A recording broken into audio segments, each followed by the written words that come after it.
we're going to start off chapter 4 with a bang, because I hope you all are just prepared. You think stuff has been wild. You don't even know up to this point.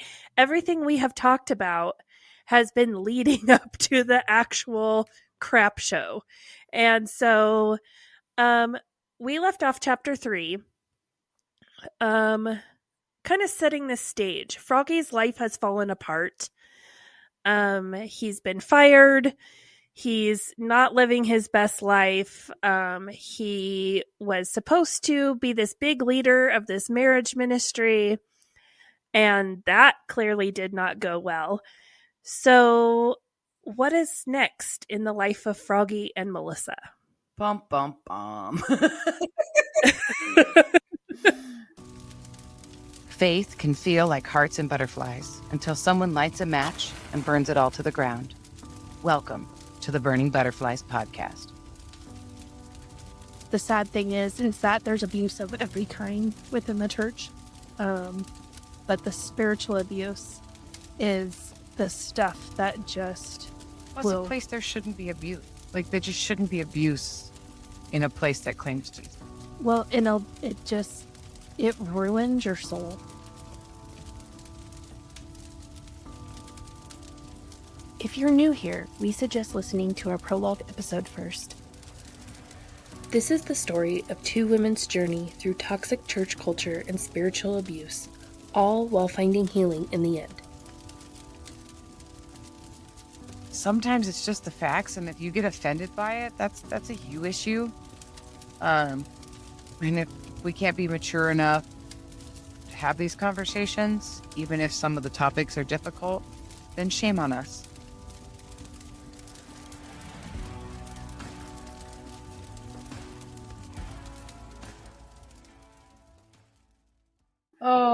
Oh goodness. I have been debating back and forth on the best way to really, share this part of my journey, because it's a situation where, like, I lived it one way and then found out later on that it was completely just different, and then, like, how naive and silly I am to have believed that the way things were really happening were really, like, the things you'll do in the name of love, like, yeah, exactly. And so I lived it one way, found out soon thereafter in the moment that was all just a bunch of garbage. And then to be 3.5 years out and coming to realizations of, like, yeah, like,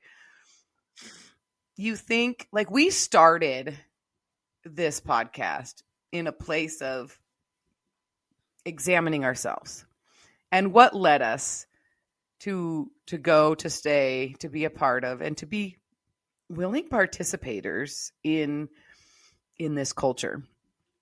But to get to chapter 4 and have realizations all over again of, like, how was I so stupid?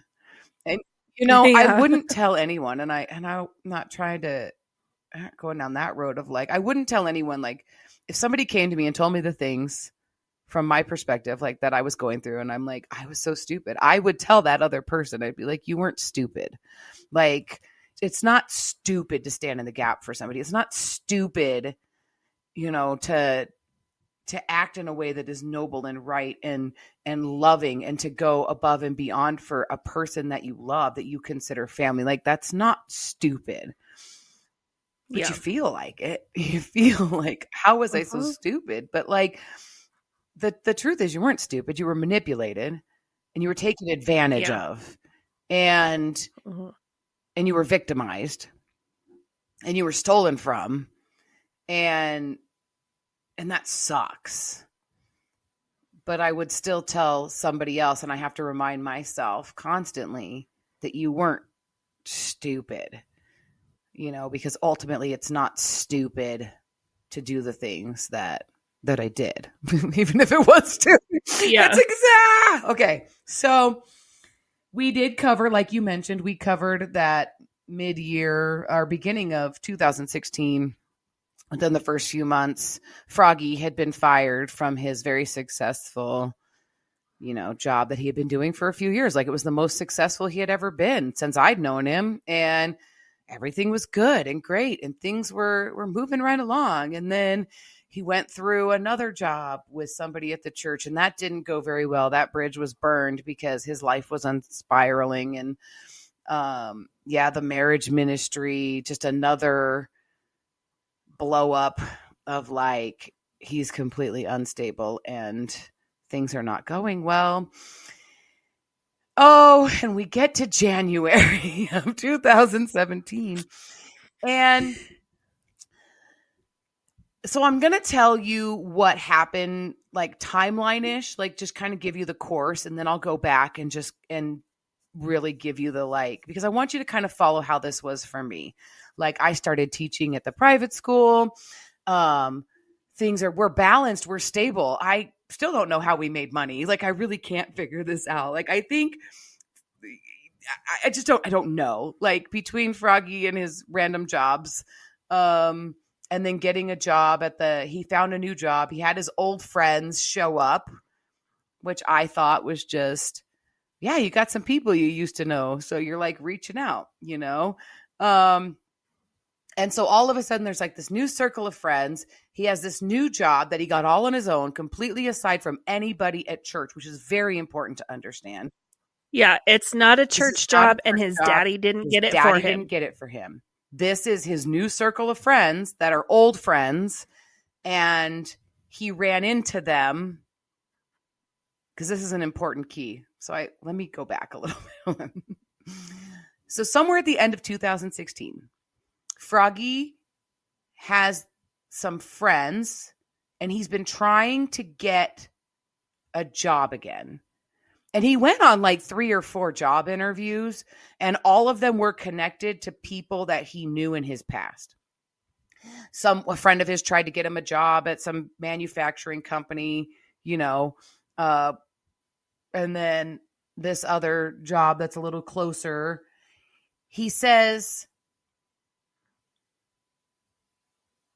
that he met some more friends the same day that he went in for his interview. There were people he knew there also interviewing because the company was doing a mass hiring. And so he had told me that. And then so he gets this job. And so he's doing really well. He's stable again, as stable as one can be in his situation. And we get to January, and we're going on this family trip that I had talked about in a previous episode, that his brother, for Christmas, because it wasn't the Christmas when everybody in his family could come together. This was, because he's got like, his sister has in-laws, and his brother's got in-laws. Like, everybody's got other families, and they're doing Christmas with their families. And so their big family Christmas is going to happen in January in Grand Lake, Colorado, because, we live in a vacation state. How amazing is that? so we can drive just a few hours and be at these wonderful, like, vacation resort and like cabins and things that people might have to fly to, but we get to be a few hours from. So we go up in January, and we have this fun family vacation. And like, in the moment, things are off. But for me, you excuse things away. Like, I excused away the new people that showed up in Froggy's life. I've got this buddy, and I reached out because I know he's worked at this company for years and years. And so I wanted to see if they were hiring. And so he got me this interview. And then all of a sudden it's like, oh yeah, no, I knew these people back in the day. And it's funny how they were there the exact same day that I got interviewed, and they got the job too. And so now he has this circle of friends at work. And it's not right in your being, but in reality, you just keep justifying it. Like, and why we do that, like, I don't know, but like, you want to believe the best in people. Well, and I think it's logical. Like, okay, I haven't met these friends of yours, but I'm sure you thought, like, well, I have friends Froggy hasn't met. So, you know, and you've worked in different aspects. So if you needed a job, you probably have enough contacts that you would be like, oh yeah, I know I can call this person because they work here, or, things like that. So you can very innocently explain it away. And you can do that also, I think, because you love someone. And so you want to assume the best in them. And that is also something that, like, at Come As You Are is really pushed down your throat, is always assume the best in someone. If you are assuming the worst in someone, you're negative. There's something wrong with you. You are a pessimist. You're looking for all the wrong in a person. Right. Jesus doesn't look for the wrong in us. Why are you looking for the wrong in and others? It really comes down to trust, and they tie in your trusting of God with trusting, like, especially if your other marriage people is ordained by God. Yep. Then you're not trusting God if you're not trusting your spouse. And you need to trust God. Exactly. And it's even been said, like, you don't have, like, you may not trust your spouse, but do you trust God with your spouse? Like, we're never looking at the actuality of, like, here's all of this proof of why I can't trust my spouse and what's really going on. And nobody is addressing that. When just a few months earlier, he's beating the crap out of you in the church parking lot. But okay. So, the writing was on the wall in January. Like, there were some things that were off. There was a distance that was starting to happen, I would say, but it was a transition time, and there was definitely a way to excuse everything. And so at the time, no, I didn't see it. But by February, my dad had passed away in February. And when I shared that, like, this is a big deal when one of your parents passes away. Yeah. And for me, like, my relationship with my dad was so rocky for so long. And then we had reconciled. And you almost, like, I'm glad that we reconciled when we did. And I'm glad that all the things that happened before he passed away, like with my kids and him and the time that they got to spend with him and that we got to spend together, like, was so wonderful and amazing. But there is part of you that you feel guilty for the time that was not okay, and you feel guilty for any thoughts or emotions that you had that were not, positive in that situation. Thankful for the reconciliation, but you do mourn that loss of time, like, because I did spend 15 years not, talking or having a relationship with my dad. And so, and I did get a few years back towards the end. And so, there's a lot. There's things. And you know what? Like, my journey of what I felt in that grieving process is going to be, is different than other people's, because it's all dependent on, I feel like it's a unique. I don't think anybody can prepare you for what you're going to go through. Like, because it is a unique journey, and because, if you had a good relationship, a bad relationship, some good, some bad, everybody has a unique relationship with their parents, and you're never fully prepared for how that's going to be. And it is sometimes just what it is. And you just have to go through it and work through that process in your own unique way. And so, that's a little isolating.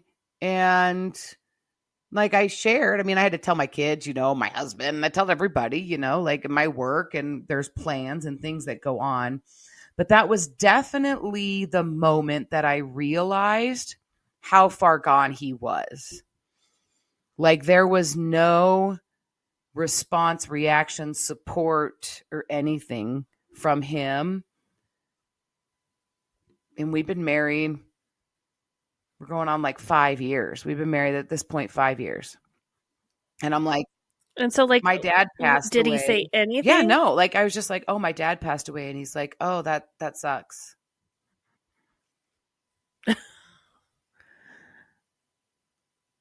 Yeah. Dang. That's Yeah, that it. sucks. Like, I mean, that's what you say. Stubbed my toe. Yeah, that sucks. I mean, okay, so we've left Come As You Are, right? And so like you lose touch with people that like you once were so close with and so invested in their lives, and like you saw each other as family, you know. And then you run into them in a grocery store and they've left the church also. And so then you do this like, 5-minute catch up in the, the produce aisle of like, what have you been doing since you left the church? And someone mentions like, oh yeah, me and my husband got divorced, or, like, yeah. And so you're just like, oh, that sucks. Like, but like, I'm not invested in your life enough anymore to like really, have that, but then like you also saw the writing on the wall of like, oh yeah, I could totally see why you got divorced. Like, but to have your spouse respond in that way, the person who is supposed to be supporting you, and yeah, this is my partner, my buddy, my best friend, my life support, even if right? My God ordained, like we are one. Like these are the words that were used in my marriage to describe this relationship. Yeah. Well, and so we've talked a lot about like the roles of women in marriage, but like the roles of men, like he's your protector, he's your provider, like he is the provision that God has given you in your life. And your provision says, oh, that sucks. Yeah. Like, what the hell? Yeah. And like when you look at the fact that this is the language that that was used against me to keep me in this situation. Like this is the manipulative language used to hold me to a standard of how I was committed to this relationship. Like this is my life partner, my best friend, my buddy. We are one. Like it's us versus the world. Like I worked at a job side by side with you for a few years because that's what was needed. It's us. We have to spend every waking moment together. Like, and I come into this relationship with that level of thinking and believing and participation level. And yeah, and you're like, that sucks. Like, yeah. Like this was a big like mic drop moment. Like in my gut and my soul, I knew that something like was up. Like this was the faced with reality. And it wasn't because of the words. It was because, like I said, in January, I knew when we were on vacation that there was something going on. There was always something going on and I couldn't figure it out. And I was believing what I was being told. But by February, I was like, what the heck? And so I'm dealing with that and I'm distracted. And there's a lot of process that went on because my parents live in California and my dad had a whole network of people. He worked with people for years and years and years. My dad, my parents are the generation where you got a job and you kept that job for you retired after 30, 40 years of work. You get a gold watch. Yeah. And my dad had a few different jobs. There were a few different companies that he worked for, but like one of the companies he worked for was like part of it was absorbed by this last company that he worked for. So it wasn't even like he changed jobs necessarily. He kind of had to change jobs because the company got bought up. But my dad retired at like 70 something, you know, like he was really big in learning. Like that's where I got my love for learning from.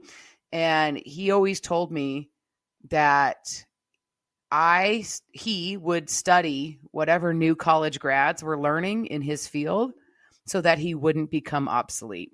He wanted to be able to manage the people he managed and know what they were learning. And so he was constantly learning. And this man was in a field that, like, just an example. I mean, he did a lot of things, but he worked with computers when they were on walls. Like when you would go into the computer room and the computers, the whole room was a computer on the walls, right? That's when he started in his field, and he retired with a computer in his pocket. He has this like whole life in California. My parents have lived in the same house for 47 years, and you know, they have friends and they have community and all of this. So they have a service in California for my dad, but that's not where my dad is being buried. My dad is being buried in Pennsylvania with his parents because that's where he's from. And so my mom and my brothers, they do this gathering and service in California. And then we have the family funeral in Pennsylvania. So I am completely distracted with, can I take 5 kids to Pennsylvania? Can we do this? What can I afford? You know, because remember, I'm making no money. Yeah. Well, and this is something that, like, as we were planning this episode, I really thought about, because like I remember hearing that your dad had passed away, but like I don't remember it being, the church did not come alongside of you in the way it had come alongside of others who had lost their parents. And like I guess at the moment I never really questioned it, because I thought like, well, yeah, like I've never even met your dad, he's never even been to this church. But in reality, we did that for others. Like, why did the church not come alongside of you? Like, were you offered a meal train? Were you offered help to help pay for you and your kids' tickets to Pennsylvania? Like anything, like things that we have offered other people. I'm just gonna take a minute. You bringing that up, like I never even thought of that. Like, no, it was my dad died and I handled it. And that was it. Yeah. And so you didn't have that like level of family, like that. Like we say you're our family and we say we love you, and you're like the Princess Diana of the church royalty. And we completely crap on you in your time of need. And it's just like, oh, that sucks. Like the church responded the same way Froggy did. No, it was just really a blurb of like, Melissa's dad died. And then that was it. It was never brought up. Nobody ever talked to me about it. Like there was no help offered. And I had to make the decision to go I went by myself to my dad's funeral because I couldn't afford to take all my kids. And like, yeah. And my dad's funeral ended up because of just, you know, church scheduling, whatever's on my son's birthday, which I didn't even realize until we were planning this. And I'm like, what? And I'm like, I had to make that sacrifice to be in another state away from my son on his birthday. Like, but that's what I had to, I had to go. And it was more important. And it was, I mean, my dad's family is really, really small. So it wasn't like a huge gathering anyway. It was my mom. It was me. It was my dad's cousin who was like his sister, and my brothers and their wives. And that was it. There was like 10 people there, you know? Well, and I think it's just a testament to Tom and Charlotte choose who gets the attention, who gets the love, and who doesn't. Tom and Charlotte deem people worthy. And we like to say at Come As You Are that, like, you know, it's a place where love is more than just a word. It's a lifestyle. And Jesus loves everyone. And where, that's why we named it Come As You Are, is because it's that come as you are and we love you as you are. But in reality, if you are someone who is problematic for the system, if you are someone who is problematic for their agenda, you are not worthy. You're not worthy of that love. You're not worthy of the attention, which in turn tells people you're not worthy of Jesus. And that is so hurtful and so damaging to so many people. And when you don't even so realize it at the time, like you're bringing up a perspective right now that I have never even considered. That, like I know the narrative that I was the problem. And, even having conversations with Brandy behind the scenes, the things that she was told about me and the things that she was told about my kids, like when you get to something like this, like I just take care of stuff. Like I'm like, my dad died. I'll figure it out. This is what I can afford. I'm going to go. And I made it happen. And then we just moved on with because life. You're a strong, independent, badass woman. But that's a problem for the system. And then to think about the fact that like all of these narratives play into the way things were handled. And like to be like, man, you know what? You people could have helped. Like you could have helped. You could have helped. You were not willing to help. You were just going to keep me in this problematic situation anyway. But like, yeah, crazy. Like absolutely just mind-boggling. But yeah, like I'm just going to have to digest that one a little bit of like, yeah, why did nobody think it was important? Like I just went along with the flow of like, it really wasn't that important. Like I didn't fight for my kids to go to their grandpa's funeral because it was deemed unimportant and it was only important that I went. And that's kind of messed up. Like, I don't know. I don't know, but we did just kind of do what we needed to do and we got it taken care of. And I mean, I couldn't make it to the one in California and I couldn't, and only I could make it to the one in Pennsylvania, which, all of us just kind of deemed, it was just like a celebration service in California. And then the actual funeral was in Pennsylvania. So I know for like me and my family, we felt like that was more important that all of the siblings, that all of the kids be there, that all, myself and my brothers and his family and, and so, but I guess I did really rob that. Like I didn't fight for my kids in that, but I didn't have anybody in my corner helping me and realizing that I needed to do that either. So, but these are the situations, but like, this is the reality. These are the situations that happen and you make the choices that you make based on, the means and understanding that you have at the time. And I was really put off, it didn't matter to anybody that I was going through this. And I had nobody. And this is coming off of, I said in that situation with the church parking lot where, the situation in the car where he was attacking me in the car and nobody came to help me. Like this was the narrative. Nobody's coming to help you. And so we get to sometime in April, I imagine it was early April. I know that by Easter that year, Froggy and I get in this huge fight. And I have to call his dad to come pick him up from my house.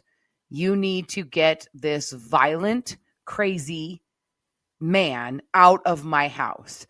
Because if you don't do it, then the cops are going to do it. And you can all judge me because I never called the cops on Froggy, but that's what I was conditioned to do. You call Froggy's parents. They will help. I know I said nobody's coming to help, but they do. They're the ones you call first. Yeah. And if they don't do anything, then you call the cops because you have to keep his behavior under. Like I protected and defended this man to the death continually. And that Tom and Charlotte are going to respond because, again, we live in a small town. Like the police blotter gets put in the newspaper. So do you really want Froggy's name to show up in the local newspaper that there was a domestic dispute. Right. And you're convinced that if you call the cops, you're going to be in trouble. They're going to take your kids. Like, it's going to cause far more problems for you because all of this responsibility is being put on me. I have to behave. I'm the one keeping it together.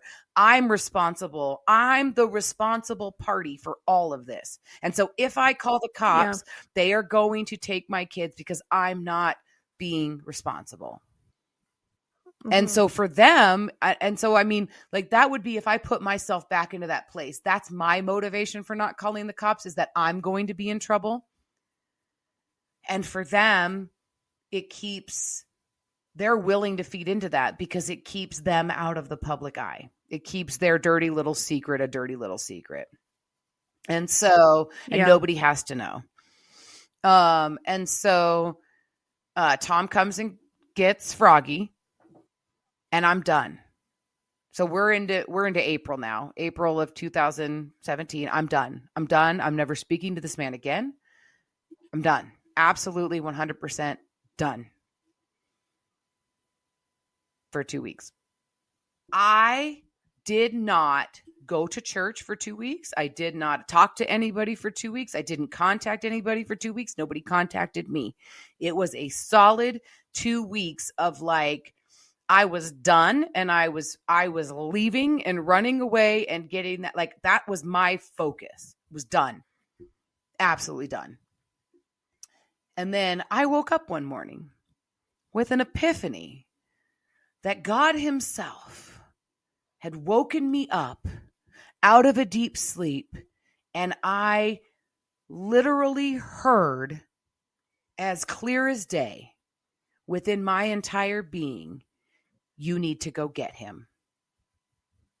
So did you have any idea where he was? No. Like, did you assume he was at Tom and Charlotte's house? I had no idea where he was. I had no clue if he was at Tom and Charlotte's house. I had no idea anything. I hadn't talked to anybody or anyone for 2 weeks. And I think this is the time where, because like questions were being asked, because I mean, like, you were on the worship team and then you just like disappeared, and it was like, oh, well, her dad died. Like, we're not going to pressure her to come back. Everyone needs to take the time that they need to take. Like, and so, like, I mean, the reality of it, I don't want to sound over dramatic, but like, he could have killed you and we all would have thought like you were in California spending time with your family. Because you needed time with your family because of your dad. Because the only and Froggy wasn't at church. Yeah, we're Tom and Charlotte. Yeah, Froggy wasn't at church, but we all assumed he's your husband. Of course, he's going to be with you. Yeah, we had no idea that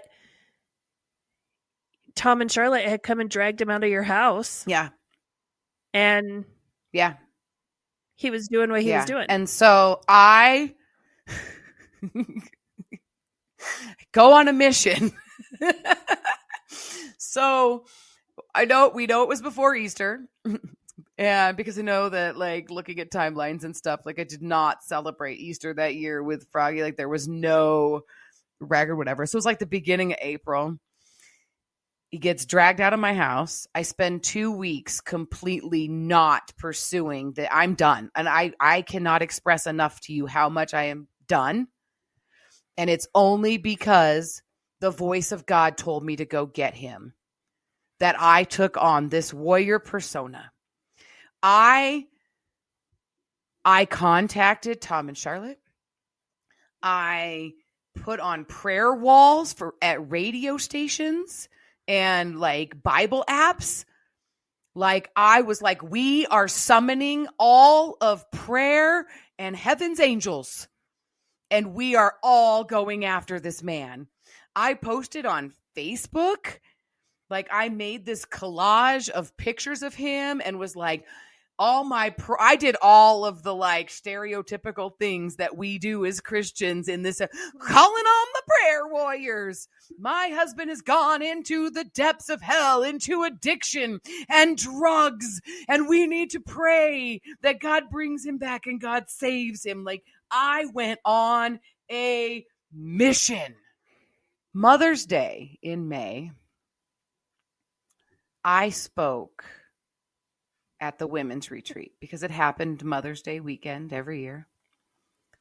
Mm-hmm. And I told this redeeming story of how God woke me up, and I had to call forth all of the powers of heaven and everybody in the Christian realm, and we saved Froggy.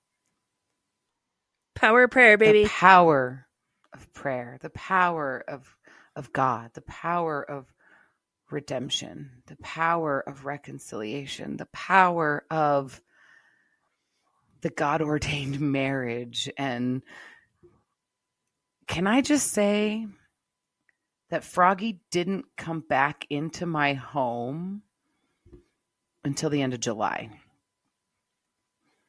So he dipped in April for 2 weeks. I was done. Then I was woken up by the voice of God to go save him. And in May, so that's the end of April when I went to go save him, and I hunted him down, and for 3 days, he came to his senses that he was going to come back home, but it took until July for him to completely undo himself from the choices that he had made. So that's your timeline. And now I want to go back and kind of dissect a few of these things because that's as I lived it. Okay, so let's go back. So I know before January, before we go on that family trip, I know that he has this new set of friends. And all of his story of how that came about, you know, Yeah. at the time I had learned he was honest and forthcoming enough to say that he had run into these people while interviewing for a job, right? I don't think that's the case now that I think about it. I think that he had reached out to this group of friends. I think that the excuse that he reached out to this group of friends to get a job was nothing more than that, an excuse. I think that when he reached out to this group of friends is when he started using drugs again. And because this is the group that he used drugs Yes. with in his previous marriage. Yep. So this is his, which I didn't realize that that's what this group was. You know, like, Yeah. Yeah, you discount it, like we Yeah. said. Like I you just didn't know you wanna that assume that's the why best. you knew these Yeah. people. I, you know, like it would be like, I used to work with this guy. I used to work with this, you know, or I knew this person. And part of me, I say that because I did know that the people that I would have thought he would have reached out to do that, these were not those people. Like I really had no concept. Yeah. So he did confess that by January. So this is why I'm like, you didn't just get that job and we just in 1 week we've gone to this level of things. He did confess that in January when we were on that vacation, he was shooting up meth on vacation. Like he was with his family at that house. He was full on, and this is his own admission when things finally came out, because he tried to put the timeline together to make it seem like he didn't reach out to these people to start doing drugs, that it was only because he had met. And once again, like, listen to this. They made me do it. Yes. Oh my God. Oh, we could write a book. Like Froggy does like meth. a little kid. I got Yeah. a job when my bad friends were there, and my bad friends convinced me that I needed to do drugs. They're just bullies. I am forever and I always have the no victim. control over myself or my actions. I don't choose what I Poor do. baby Froggy. I had bad friends. Yeah, okay. So in January, It's an after school yeah, special. and like, I don't know, you know, like there's a whole. No, he's a grown ass man. Like we're not talking even like you're an adult and you're like 20 years old and you fall into a bad crowd. Like I can even like, yes, you're an adult, but I could give you a little bit of grace. Your frontal lobe still isn't fully developed. We're talking about a grown ass man. And we go for, like, we've got ourselves convinced that like pot is the gateway drug. And it's like an ABC after school special. Be careful. Your friend's going to offer you a joint. And then in 3 months, you're going to be doing heroin and dead in the street. Like we have ourselves convinced that there's like this process, but like once somebody has chosen their drug of choice, like we're not going back through this process again of like, oops, he made a bad choice on Tuesday and it's a slippery slope. No, we're like full on. We get a job. We're hanging out with our friends. We have contacted them and we're shooting up meth in a vacation home with our family. Were your kids there too? Like everybody, everybody's family? Kids. Everybody was there. And he was weird. Like I do remember he was weird. It was weird because you can't disappear and do these things, and you have to be on, you're with your family. You have to be on guard. Yeah. You're acting really sketchy, but not so sketchy that this wasn't a seasoned person. Like that's the part when I think about it is I'm like, yeah, you were acting different and you were being cautious.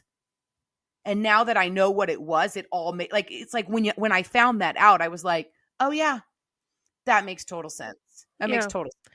Well, and I think that's another thing. Like, we think of things like, addicts and stuff as like, oh, they're going to be like, living in filth in a crack house and, like they can't function, but like there's high functioning addicts in every aspect of addiction. And they don't do things. And that's what Froggy and was. They don't do things like out of the normal. They're like, they go to the bathroom. Nobody questions how long you're in the bathroom. And especially if you're not you're not doing things in the bathroom that are taking excessively long, And so like, there's a way to do these things within the normal parameter of life and nobody questions it. Like they're very good. They're very good at if people like that would like put that much effort into being like decent humans, the world would be such an amazing place. Like they're very talented and skillful and can do amazing. They have a lot of these great skills and talents that could be used for good, but we choose to not use them for good. And so that was what was really going on. So then of course we get to where my dad dies. And I mean, that's what I'm dealing with. I don't realize that I'm dealing with this drug addict, but that's what I'm dealing with. And so he's checked out. And then we get in this big, huge fight and he leaves. And I kid you not. Well, God is waking me up and telling me that I have to go and get my husband. My husband is involved in a relationship and has a girlfriend that he is so connected to. You would have thought she was his wife. After two weeks. Yeah. Were they using together? And he's got a side piece. Yeah. He's got a girlfriend and a side piece. Nice. But when I finally go to get him, he is so attached in this relationship. Like the level of what I went through over the next few months to unattach this man from this lifestyle. Like you would have thought that he was married to her and that they had been together for 30 years. I mean, like that's the extreme level. And I still went through with it. And that was part of our conversation too, because I'm like, you have a girlfriend? Like what? Yeah. It's insanity. It's absolute insanity. And so and I had posted. So when I made my big post on Facebook and I was like, my husband is doing drugs. He's a drug addict and he's down in the depths of hell and we have to rescue him. Everybody pray, right? Somebody posted on it and they were like, settle down. It's just weed. It's not that big of a deal. Okay, Christian. They really came at this Christian mentality. Like they called out this Christian mentality that weed is the horrible drug and nobody can smoke weed. And they were like, you need to settle down. It's just weed. Like, get over yourself. To which I responded on this post for everybody to see. And I was like, my husband is shooting up meth. And so I suggest you keep your opinion to yourself. And they were like, oh, so you put Froggy on blast. I put Froggy on blast. But I did it Nice. in a way we were praying for him. I was a good Christian girl. I was allowed to put Froggy on blast because this was serious. You were saving his soul, man. From the depths of hell. I had to be honest and say, like, he is a drug addict. I mean, I even covered it up the first post, but until somebody was like, it's just weed. And I'm like, he is shooting up meth. You don't know what you're talking about.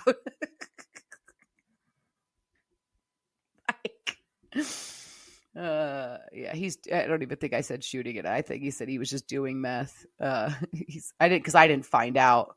I didn't find out he was shooting it up for a while. I just knew he was doing it. And it was before he came home in July that I found out, because he tried to do that in my house, and that didn't go very well.